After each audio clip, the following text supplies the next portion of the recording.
Josh, welcome back to the show. I appreciate you being here. I'm so happy to be here. This is exciting. It's been a while and long overdue to have you back on the show. And I have something that, have you seen that little video that's going around on social media where it's a little boy and he's trying to get his mom to follow him? And she's like, where are you going? And he's like, it's a surprise. And he's like, do you like surprises? Oh my gosh, I'm going to send that to you. This is a surprise, what I want to talk to you about. No, but my hypothesis, I want you to hear it. I want you to tell me, like, if you think I'm like maybe onto something or maybe where I could be wrong with this. But I have railed for a really long time about buy now, pay later is the new payday loan. They just put lipstick on it and legitimized it, put it everywhere, and made it like it's normal. They've taken away layaway, especially, on installations and the exchanges, not to mention everywhere else like Walmart. So I think that has been something that has been brewing, like it's a problem. But now I think there's like this perfect storm. And so this is my hypothesis, that the mix between buy now, pay later, online gambling, and OnlyFans is actually shaping up to be a huge financial problem or liability for service members, especially as it relates to their security clearances, because those three things are not really being monitored. Like your credit report, things are getting reported. So like, as a financial counselor working in the military, like we're saying, like, we're going to get your credit report because that's going to tell us who you owe money to, how much money you owe, how long you've had it, all of the facts. But these three things aren't being put on a sheet in front of a financial professional or, your security officer. It's not going through the adjudication process. And there are things that, one, people are probably doing in the privacy of their own home. It's at the tip of their finger. So do you think I'm onto something, or do you think that I could be off on this? Wow. So that's quite the collection of apps you have on your phone, Lacey. You have No, I have not been doing OnlyFans research. And no. OnlyFans? like it's for research, honey. Yes. I've tried that. It doesn't work. They see right through that. Like, it's for a research report. I'm doing a podcast. I need to know what we're dealing with. Please. Yes. This is for research. It's for the greater good of service members. Yeah. No, that's fine. Do you have a code that I should use to subscribe to any of these? Just any of them in particular that... No, I will not be putting any affiliate codes in the show notes.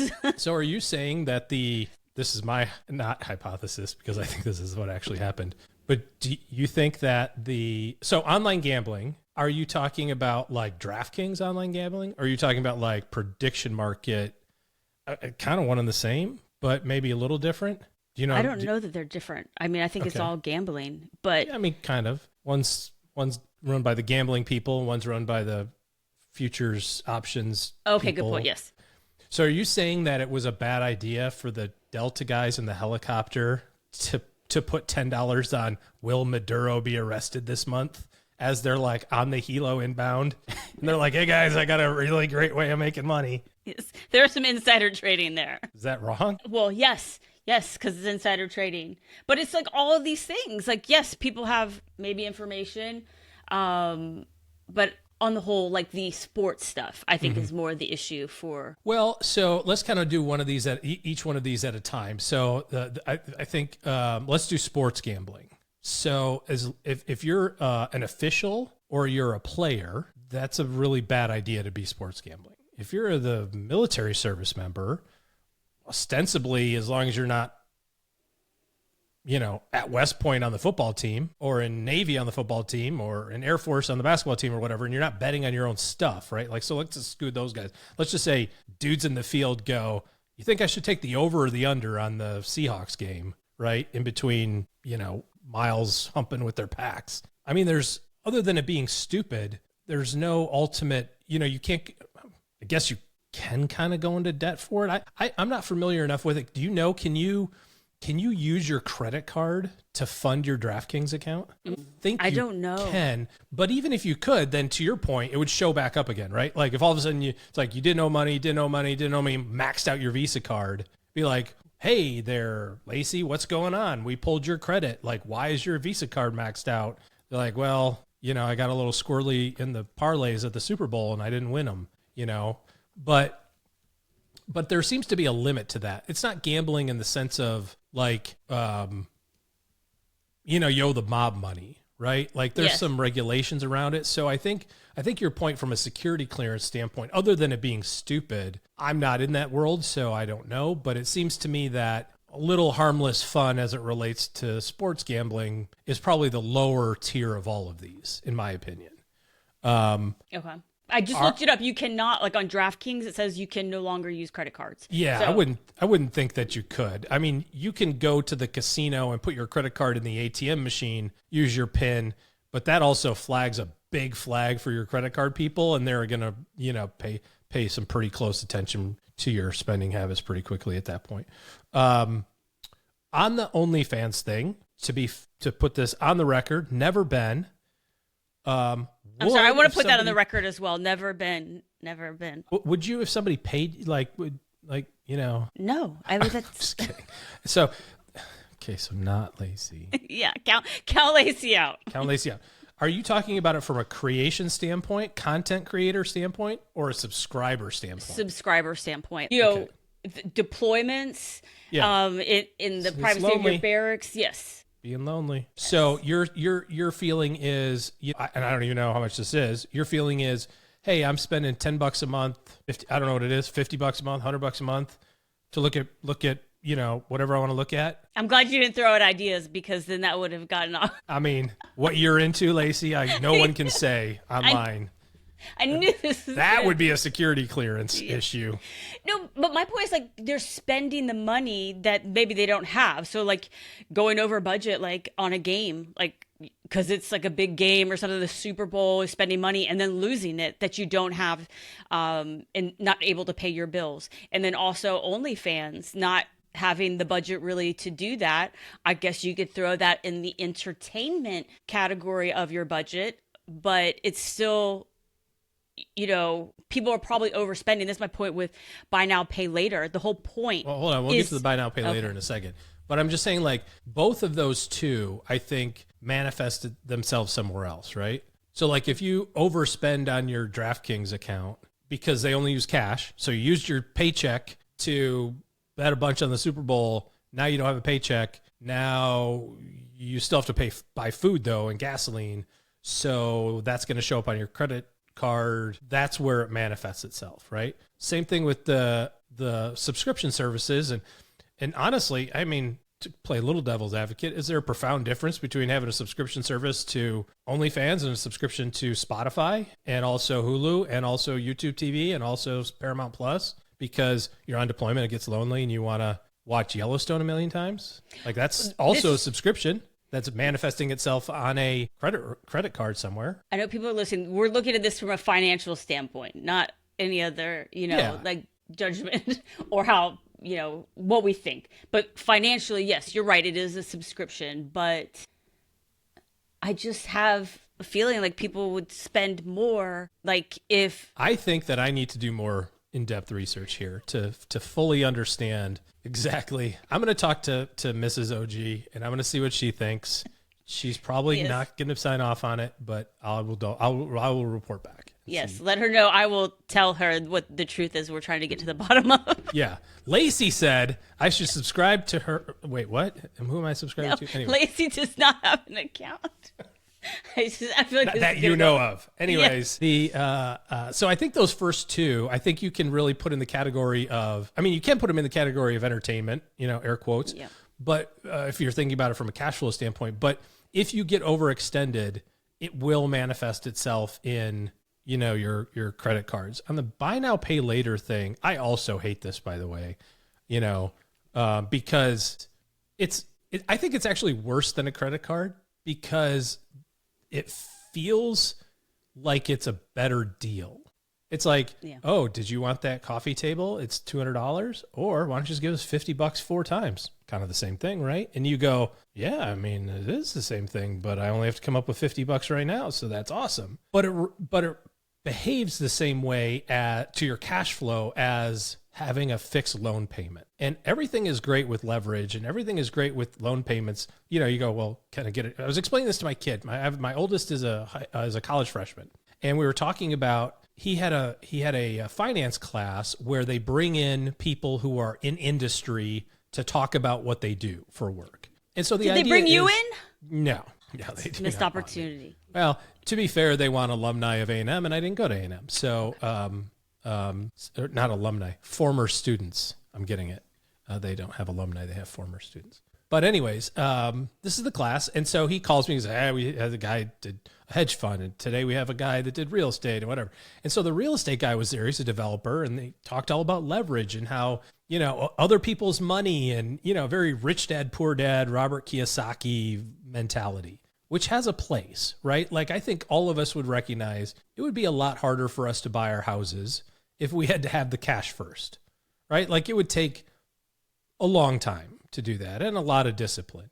But even on a smaller scale with something as simple as like a car payment, you can see how that can kind of air quotes make sense, right? It's like, I need a new truck. Even if I'm being responsible, it's 30 grand or 20. Like, it takes a while to save that money up to, in the meantime, what am I going to do? Walk? Am I going to ride a bike? Like I need to, I have to have some, like, even if I'm being responsible and buying the used version, I'm still writing a big check. And so the idea of, well, I can do this, but for $300 a month, instead you go, okay, I can see how that works. Even if the interest rate sucks and you get the idea that, $300 a month, I'm really paying this truck off. It's costing me $25,000 instead of 20. It'd be better to have. We all get that.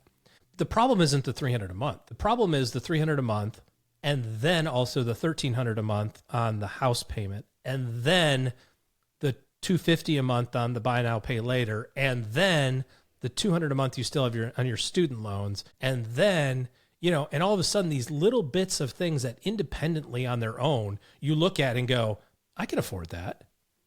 When in conjunction, it eats up, 60, 70, 80% of your paycheck. The problem is that there's no out. You know what I mean? Like other than bankruptcy, which of course for service members is, don't do that. But it's like that payment doesn't you have to out earn yourself. And if you're in the, civilian world, you can start an OnlyFans account, maybe you can in the military, probably a bad idea. But, you can go, hustle and grind and do whatever. It's a lot harder if you're deployed to have a second job. You know what I mean? Like it's just, that margin doesn't exist, or that opportunity that some people have on the outside of saying like, hey, okay, I'm a little overextended here. I got to go run DoorDash. I got to pick up some shifts at Home Depot because I got to get that margin of safety back because I was a dummy. We don't really, we don't have that if we have, if we, are in the service, and away or whatever, and maybe a little bit more flexibility if you're, at home, but even still, you never know, right? Like what's going to pop up. So I think the buy now, pay later stuff, it does show up on your credit if you default. I know that, so if you make a mistake, you're going to show up, but, I just don't like it because it eats into your paycheck in very insidious small dollars, and it doesn't feel like a lot, but if you hit that, that dopamine button of like buy now a couple of times, you could have 10, 15, 20% of your paycheck eaten up, for the next 3-4 months or 5 months or whatever it is on these little bits of payments that, definitely in that scenario would have been better just to save the $200 and buy the sweater once you had the $200 or whatever. Yes. With buy now, pay later though, people are spending more. That's one of the also problems I have. I think I've read that. Yes, and I can't read the research. It just upsets me so badly. But that's why they're putting it, why companies are incentivized to do it, because they have found per purchase, people that use buy now, pay later spend, I don't know what the number is, but it's a lot more than they normally would. I was just looking at concert tickets, and Ticketmaster has now put it right when you go to select your seats, because, better seats, it's, more expensive. And they have put, hey, get it with buy now, pay later right above the seat selection so that you'll spend more on your seat selection because you could use buy now, pay later. The only thing that I think that is a positive in this perfect storm that I think is happening is, I think it's in general of all of the branches, 80% of people that are served are men. In the Marines, it's 90. I looked that up. It is more, and I think Sounds about right. in the Air Force, it's like 78. But I don't know the stats right off the top of my head about how many men are using, OnlyFans, how many men are, doing gambling. But with buy now, pay later, they say that it's women that are a lot higher that are overspending with buy now, pay later. So that part is good because, there's maybe fewer not. of them. Good job. Whew. You guys have dodged the bullet just by not existing on this side of the fence. Yes. Interesting. But that's the only, like, in this scenario, that's the only, like, positive I see. Well, I with hadn't it. thought about the impact of.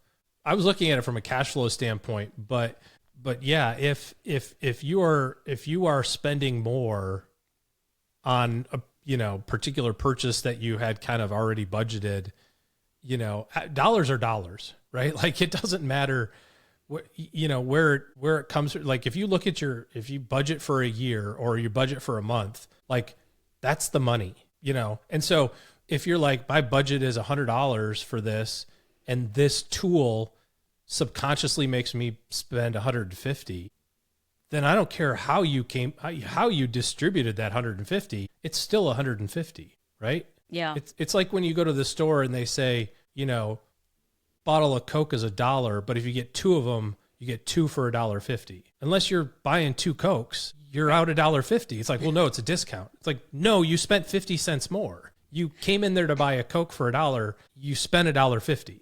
I get that you have two Cokes now, which could benefit you in the future somehow, but from a money standpoint, you're down 50 cents. That's not a deal.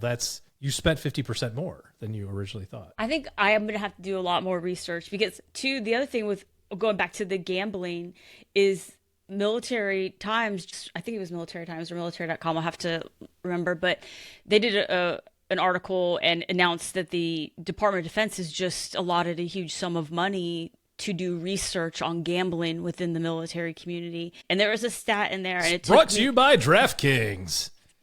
Well, it kind of caught my eye because years ago I had a guest, I'll have to link it in the show notes, but on that, that specializes in gambling in the military. And basically he had a huge gambling problem. He got kicked off of active duty because of it. And he said that I think it was Korea that he picked up his gambling habit because they had slot machines in the PX. And this yeah. And this stat, and I didn't know such an ass move, by the way, to like, no, wait, have slot machines in the PX. Like, what the F? Bro? Listen, this number is going to blow your mind. Then overseas military bases still. This was just in this article, and I'll link it. $91 million annually from slot machines on military installations. 91 million. Who owns them? I have no idea. But that's what I'm saying. I'm just starting. And more specifically, how do I get to own one? That's actually, yes, really. I mean, like, if you can't beat them, join them. Like, right. Like, is the money going back to the PX or to lower the prices, do you think? Or, maybe the chow hall to make the food better? Everybody's getting new boots. Like, hey, there's $91 million. Everybody's got some new Gore-Tex. Woo! New boot goofing over here. Yeah. New boot goofing.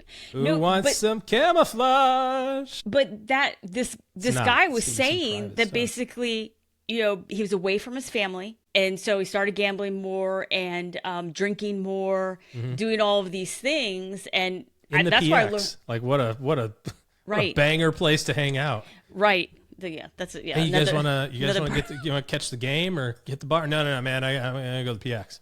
Oh, you got to stop at the PX? No, I'm going to the PX. Yes. Like, what is that? Is that a name of a new bar somewhere? No. It's still the same thing, but that's where I'm gonna be. I'll see you guys later. Yeah. Like 6 hours later. Ding, ding, ding, ding, ding, ding, ding. But a lot of people don't know the VA actually has an inpatient gambling addiction facility. Like, that's how bad it is. Yeah. So we're making light of it, but it's a serious issue. Right. Yeah. So, but this is my point. Like, it's like mind blowing. People don't really realize. Like, so back to my hypothesis, like all of these things that people are doing in the privacy of wherever that on their phone, there's a lot of extra spending that isn't being tracked unless you fill it out in a survey and you're honest on how much you're spending on OnlyFans, which I'm sure a lot of people aren't being.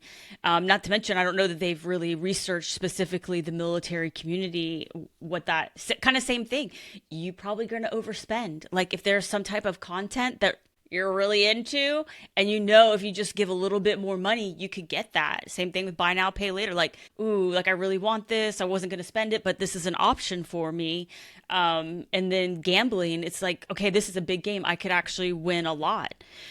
And that leads back to what I really kind of originally reached out to you for about like making money. So it's like people think they're building wealth through gambling, versus, so like what is investing versus speculation? And that's things we've seen with service members going after meme stocks, doing day trading.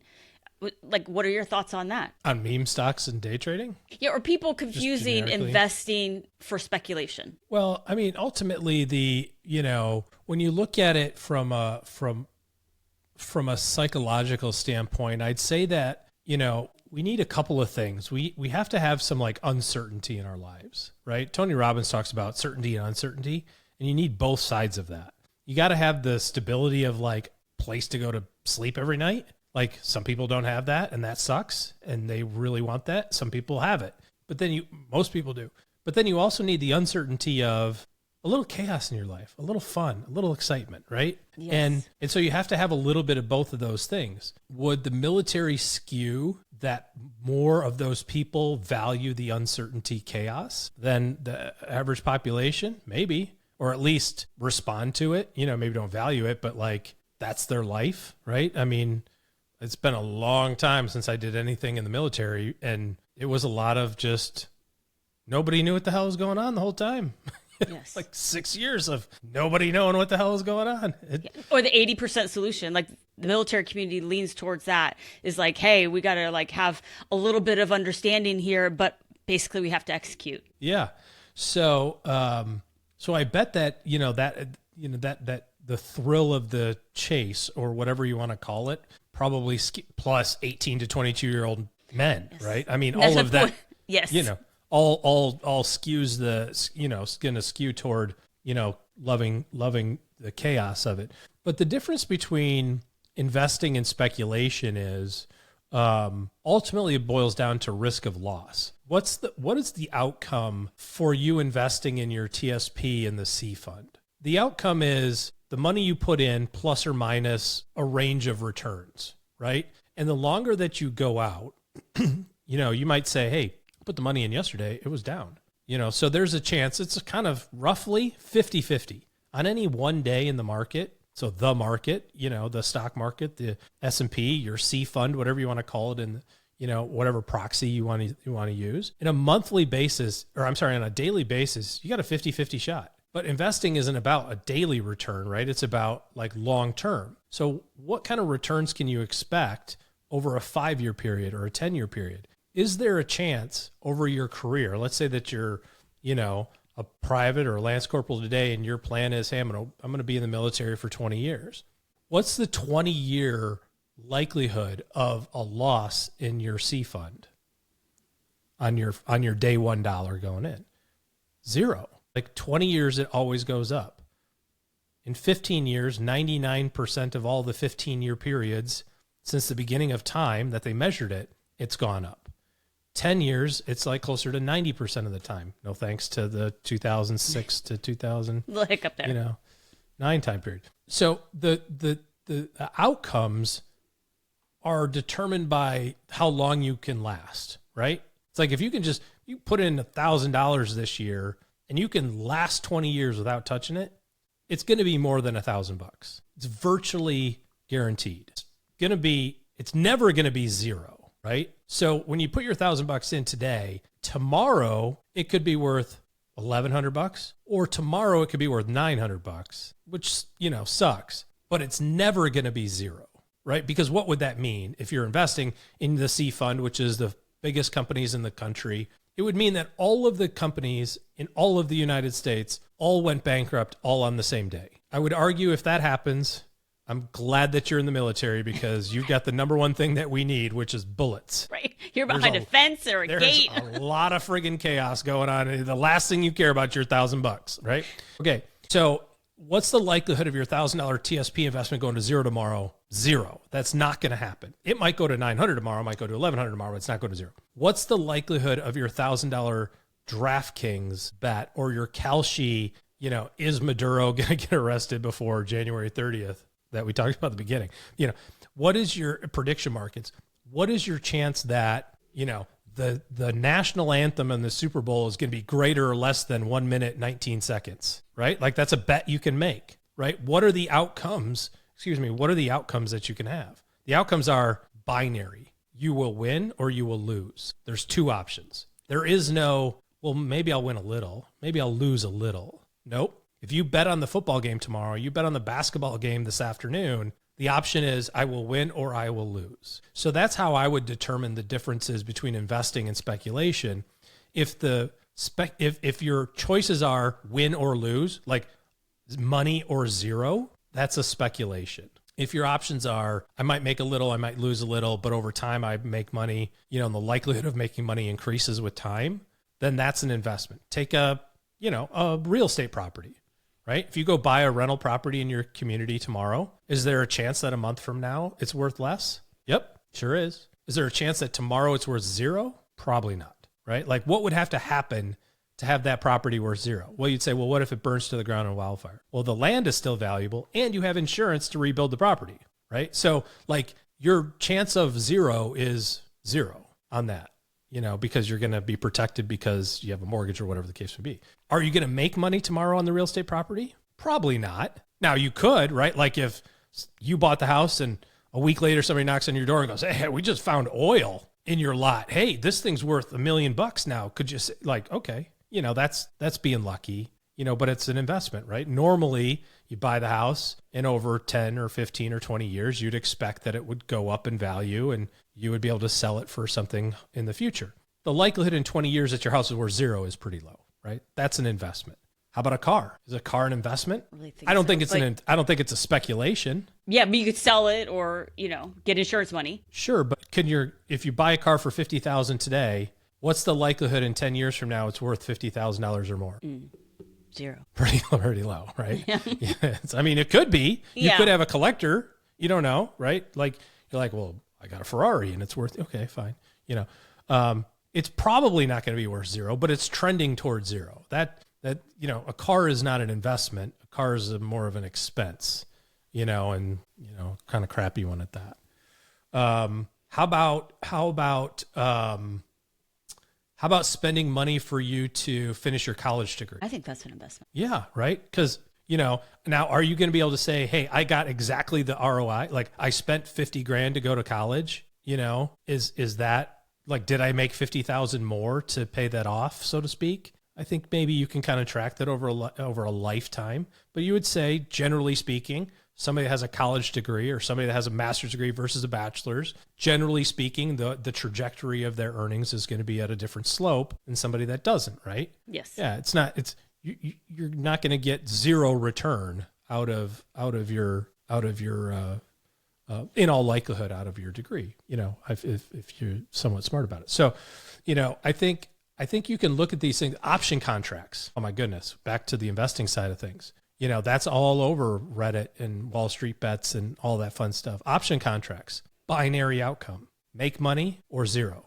Those are the only two options. Those are the only two outcomes at termination of your contract. You will have won or you will have lost. That is it. It's not an investment. It's a pure speculation. So that's how I think about those things. That's a really great explanation. I think people hear those things and they get things twisted especially if you don't have the experience. And even the difference between investing and speculation, I think people get confused with investing and making money. So the temptation, like you think about it, like a young Marine wants to go on a date, wants to go out, wants to go somewhere, and you have no money, thinking, hey, I could, try to do this, day trading and make some money so that I can do these things. That's speculation. It's, there's a better way to make money, to have it, to be able to do things versus taking all this additional risk. I don't know if that makes sense. I mean, in your example there, you say, hey, I got $100 in my account. I know it's going to cost me $200 to go out to dinner with this person I want to go out to dinner with, right? I want to go on this date. It's going to cost me $200. Okay.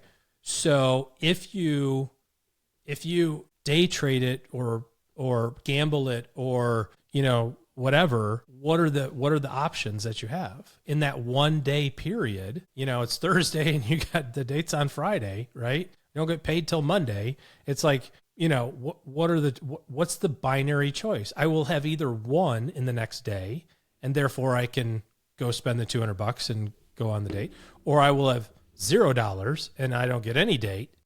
Obviously the right solution here is you just go on $100 date, Yes. and just be okay with that, or whatever. It's perfectly fine. I think that you have to have a little excitement in your life. If you say, yeah, I got the investing thing, I'm doing my TSP, I'm doing that.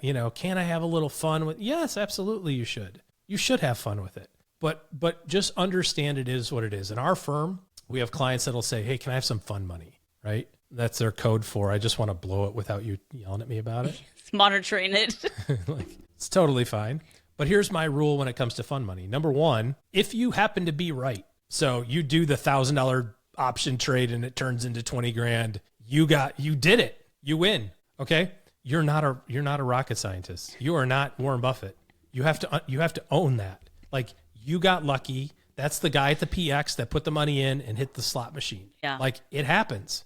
Somebody does it. It might as well have been you. Congratulations. You need to have the pre-planned discipline to say, I'm going back to my original 1,000. That 19 has now bought me a year of freedom. It bought me being out of debt. It bought me my down payment on my house. It bought me the graduate degree that I need to get when I get out of here or whatever. Like, you pulled forward goals by getting lucky. You didn't increase your bankroll to get more lucky. You know what I mean? Right. Like, you're not like Rounders where all of a sudden, like, you're the most amazing poker player in the world and you're going to take down Phil Ivey. Like, it ain't happening. Right. You're not Warren Buffett. Take your win, man. Like, take your win. It's totally cool.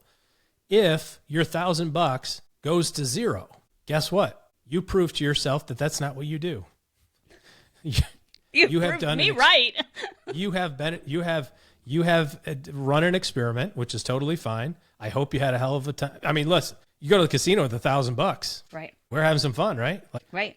That'll be a great time. What you can't do is go to the casino with $1,000, put it all on black at the roulette table, lose, and go, well, let me just go hit the ATM again. No, that was your fun money. Your fun money was just because you're a dumbass and you decided to do it all in one day. Your Vegas trip is over, right? So our rule with clients, or what we ask clients, is number one, if you win big, we reserve the right to come back and go, hey, look, good job, but let's pull forward some goals with this extra money that you got lucky with. Yeah. Awesome. Good job. Number two is you're not like the next coming because you got this right. Like, I recognize that you got lucky. I will congratulate you for getting lucky. We will not change your investment thesis because you got lucky one time on an option trade. And then number three is when you burn through this, if you burn through it, you don't get to come back and ask for more later. Like, this is the fun money bucket. So choose wisely. And now you'd say, well, hey, if I'm a private and I put $1,000 in my fund money, but now I'm a staff sergeant, can I have more money? Yeah, you can. Like, it's scalable, right? Based on where you are in your life. But, we're talking to military folks primarily, I think, on your show here. And, one of the things that we pride ourselves on is discipline and accountability, right? And so have the discipline to say, these are the rules of the game that I'm going to play. Don't not have fun. You're on Libo and you go to Vegas with your buddies. Don't be like, well, the financial planner guy said gambling is stupid. Well, it kind of is. But I'll also tell you, I was in Vegas, or not Vegas, but California a couple weeks ago. And we crossed the border to Nevada and I played a little blackjack. Played with $300, walked out of there with 400, felt pretty good about myself. Would have been okay walking out with zero because $300 was an okay budget for me. So have the discipline to say, this is the fun bucket. This is what I'm going to do.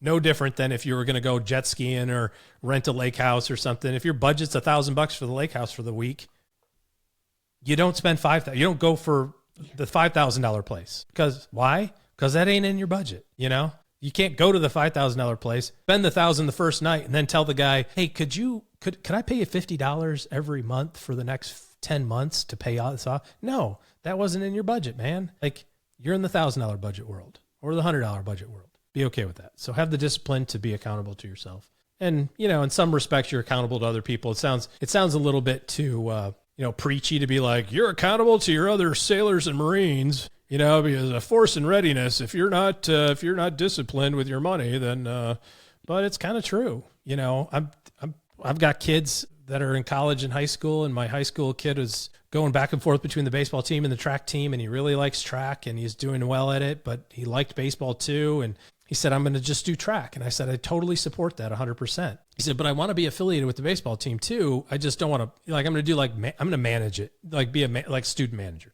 Totally fine. After 4 games, he comes back, he goes, our second baseman is terrible. I got to go back to baseball, Dad, because I got to help out. Like, I got to do my part. Garbage. And I said, you know, that's totally fine. And I'm okay with that. But you're not doing track 50% and baseball 50%, because it's not fair to the baseball guys or the track guys. You know, if you're doing both, let me tell you how this ends. You are tired. You have to go to baseball practice, give 100%, be with your team, be a good example. You're an upperclassman, all the stuff that's expected of you. Then you have to go to track and do your track thing. He's like, well, track's at the same time. I go, not for you. It's not. For you, track is after dinner. Yeah. When you come home, and now you have to call up the coach and say, hey, what was the track workout today? I owe it to my track team because I have to also run with them. I can't just be like, well, sorry, guys, I'm a baseball guy. Sorry, I dropped the baton. Like, that's not cool. Yeah. You know? So this is kind of similar, you know, without being too preachy, right? You owe it to the people around you to be ready to do whatever you have to do. And if you're not able to do that because you're financially not in a good spot, you haven't taken care of business at home, then you're letting your buddy down, because now we're one guy short, one gal short in the thing that we need you for, you know, for this next thing. So, have fun, blow some money, go crazy. But be responsible. Yes. So all of these things that we're talking about, I think you're young. I mean, the majority of people that serve are under the age of 30. And I would say, you know, it's got to be a high percentage still under the age of 25. Yeah. So you're young. And if, you know, the stats, you know, are towards men, like men wanting to build wealth. I mean, women do want to as well, but you're on active duty and you hear all these things on social media. People are being bombarded with like, hey, you know, you can make so much money doing this, or you hear people in your unit making money doing this.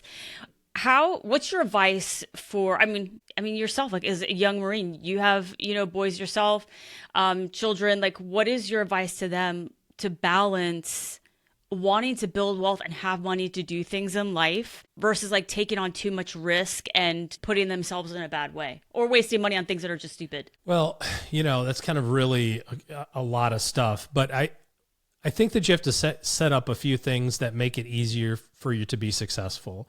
So the more you can automate, the easier your life is going to be. So for example, TSP, right? It's like super easy to pick a number. It's super easy to have it taken out of your account. It's super easy to let it just sit there. You know, the problem with compounding is nobody believes it in advance. You know, so you see these charts, right? And you go, if you put in $5,000 a year plus the match and you're gonna have $1 bajillion. And you see this big slope and you're like, yeah, that's bullcrap. Like that might have happened it ain't gonna happen again. It might have happened before, but I don't believe it. And so the only way you can see compounding is when you look in the rearview mirror. And so I would set up, I should say, I like to set up like little milestones that tell me I'm on my way to doing the right thing. And so what I mean by that is, let's say that your pay is $40,000 a year. I'm just saying, this could be for anybody, not just military folks, but whatever. And you're going, yeah, you know, I barely have any money. Okay, cool. So you want to save 5%. So you're putting 5% in your account, and you are, you're getting a little bit of a match, right? So 5% of 40K, $2,000. Is $2,000 going to help you retire? Sure, it'll help you. Is it enough to get you fully retired at 65 with $1 bajillion? No, it's not.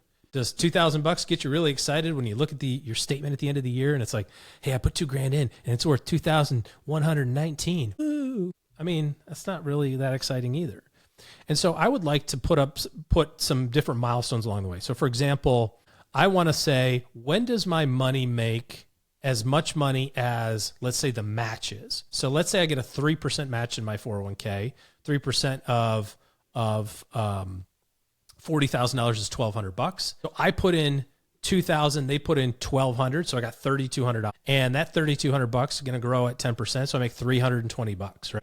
Not a bunch of money. Not getting out of bed to tell everybody I'm a genius at investing. But next year I put another 3,200 in, and now I'm making 600. Pretty soon, within 2 years, maybe 3, my money is going to make as much as that other money is contributing. And then when's the next hurdle? Maybe the next hurdle is, when does my money make as much money as I put in? So I put in $2,000 and it grew by $2,000. Woo-wee, that's kind of fun. Like, that's a free other contribution. When does my money make the same money that I make? Or when do I have enough, the same amount of money in my account as I make in a year, net after taxes, or then before taxes? So you can think about these little different milestones where you can say, okay, I know that I'm on the path. Having $50,000 in my 401k is nice.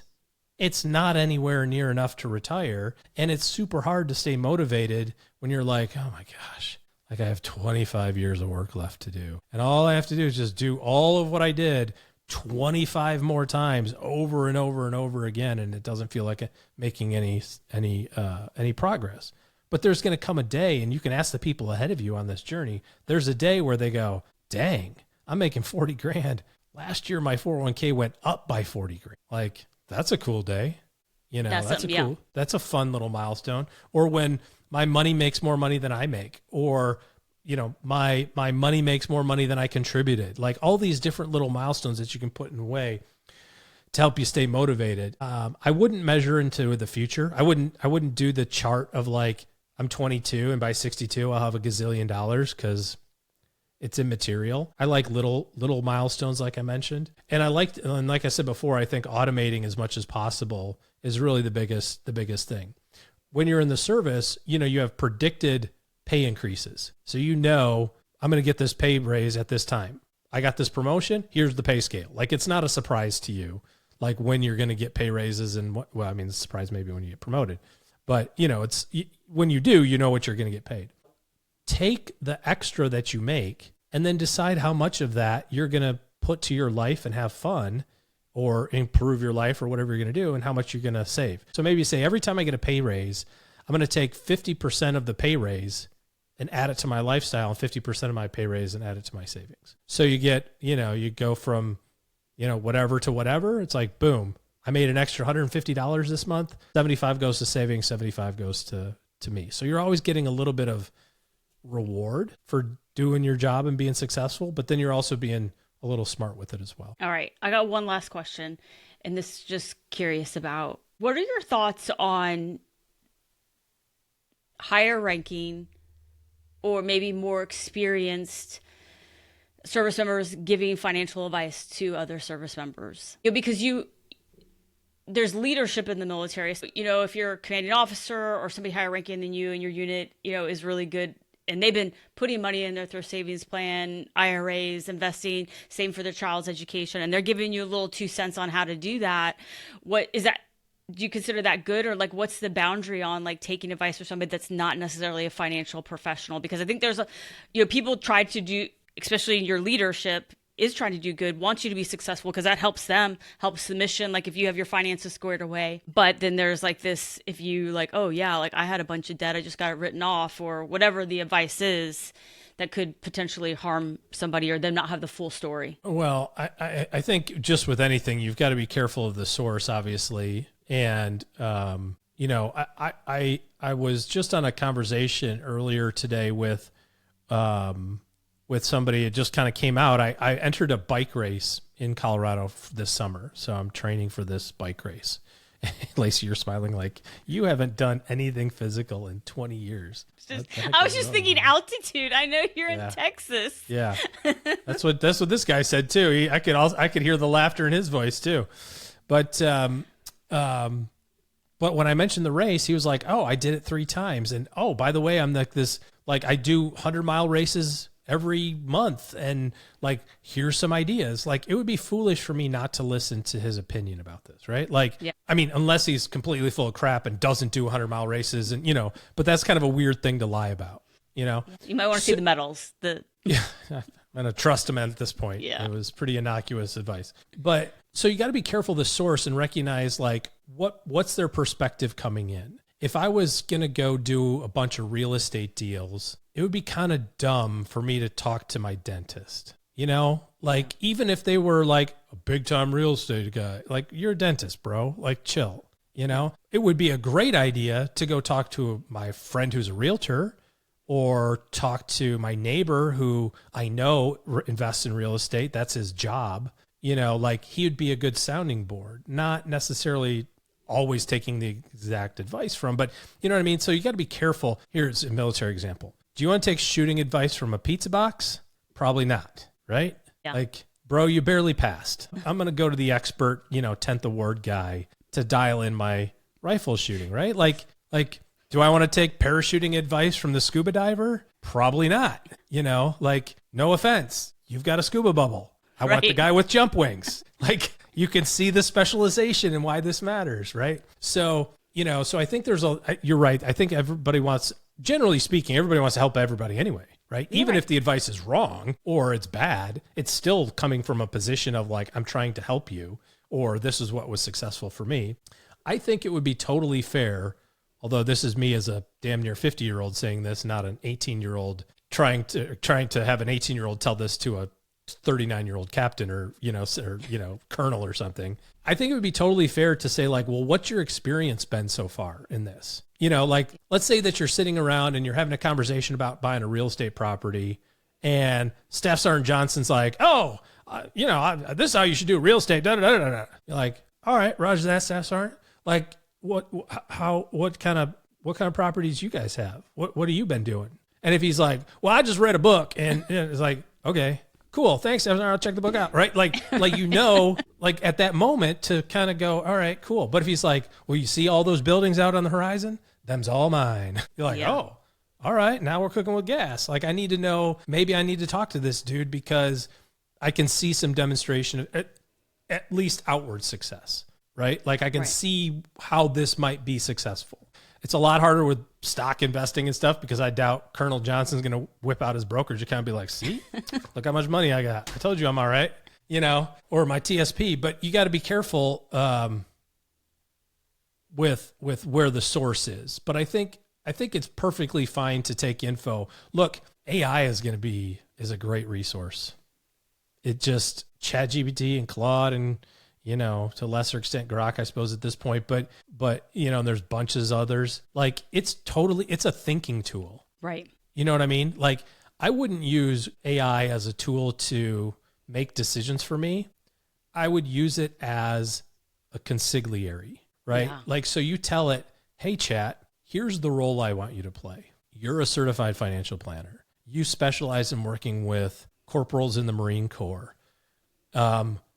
We're having our introductory meeting and I'm trying to, save enough money to buy a house. Ask me the questions you would ask if you were an expert in this field and guide me through the decision-making to how to figure out what the best house purchase I should have. It's a great thinking tool in that regard. ChatGPT is also a really big cheerleader. So if you type in like, I just YOLO'd my entire 401k into call options on GameStop and I won, aren't I awesome? It'll be like, attaboy, good job. We're so proud of you. It's going to give you a bunch of, it's like the best way I've ever heard of ChatGPT. It's like your great aunt who's always like super proud of you no matter what. It's like, hey, I just got out of prison. I knew you could do it. You could do no wrong. You're so awesome. And how was it? I bet you made a lot of friends. And you're like, yeah, this is cool, but I'm out now, like it's your great aunt who loves you to death and will never tell you, never do you wrong. So, even that you got to be careful with. But if you give it a personality, say, this is the role I want you to play, I think you have a much better way of doing it. Love that. Holy crap. You said 20 minutes, Lacey. It's 57 minus a few cuts and edits. We're probably down to like 50, 49. I'm wrapping it up now. I'm going to ask you 2 quick random questions. Okay. First off, what is one resource or tool that you use that makes your life or your work easier? Well, I would say right now, I'm really working on this AI stuff. I don't want to say that because I just used that as an example. Things that I use, a tool. I'm just gonna have to default to it and just say AI tools as a thinking partner. that's I love popped that. in my head. Yes.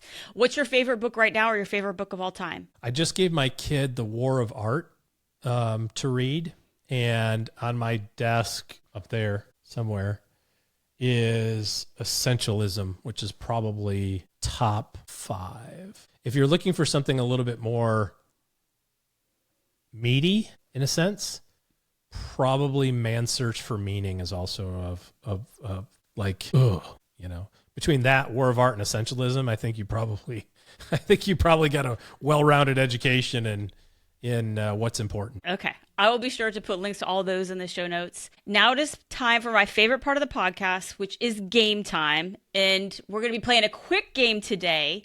And we're going to be playing Wealth Builder or Wealth Killer. So I'm just going to give you Builder some facts. Killer. Got it. So I was going to say you have to say it's a wealth builder or a wealth killer, but for the shortness of the show, you could just say builder or killer. So, okay, number 1, pausing TSP contributions to try option trading. Is that a wealth builder or a wealth killer? Yeah, killer. Destroyer, actually. Okay. Yeah, it's a terrible idea. Setting up automatic investing and never checking it. Builder or killer or destroyer? I'm not sure which word we're using right now. Builder. Yeah. Builder. Yeah, let it ride. Borrowing money to buy a can't miss opportunity. Builder or killer? Okay, miss quotation marks on the audio podcast. I mean, I'm going to need more flavor for the thing here, but I'm just going to play along. Wealth killer. Okay. Number 4, Unless it having really is a can't miss opportunity then. Okay. Having a written investing plan. Builder, yeah. You can see the game is boring you. Yawn. Give me some challenging ones. Okay, last one. OnlyFans account. Oh. Yeah. Okay. Yes. Starting no, I guess starting. Yeah, that would be like subscribing or starting. That would be totally different. Yeah. Depends how great are your feet. It really depends. Okay, last question. Hiring a fee-only financial planner. Is that a wealth builder or a wealth killer? For the right people, definitely a wealth builder. For the not right people, neutral at best. What do you mean, hiring the right people or you're the right person? Like where you are in your life, like right stage of your life. Yeah. Yeah. A lot of stuff, we talk to people sometimes who are like, I don't know what to do. And, I'm just going to pay somebody to do it. It's like, all right, fine, noble. But with, again, like an hour and a half or 2 hours of education or maybe some podcast listening or whatever, like you can get the basics done. And the money you were going to pay, you could save and advance your wealth building until something gets complicated where you're like, this is a specialty that, isn't solvable, digitally with listening to a podcast. In that case, also builder. But in the meantime, if you're just, kicking the can down the road of like, I don't want to have any personal responsibility here, probably still works out. But I bet you'd have a better experience if you just dug your teeth in just a little bit on your own. That is perfect. That's a great way to end this. I really appreciate you playing the game and for being on the show. Josh, can you tell everybody listening where they can learn more about you and the awesome things you do?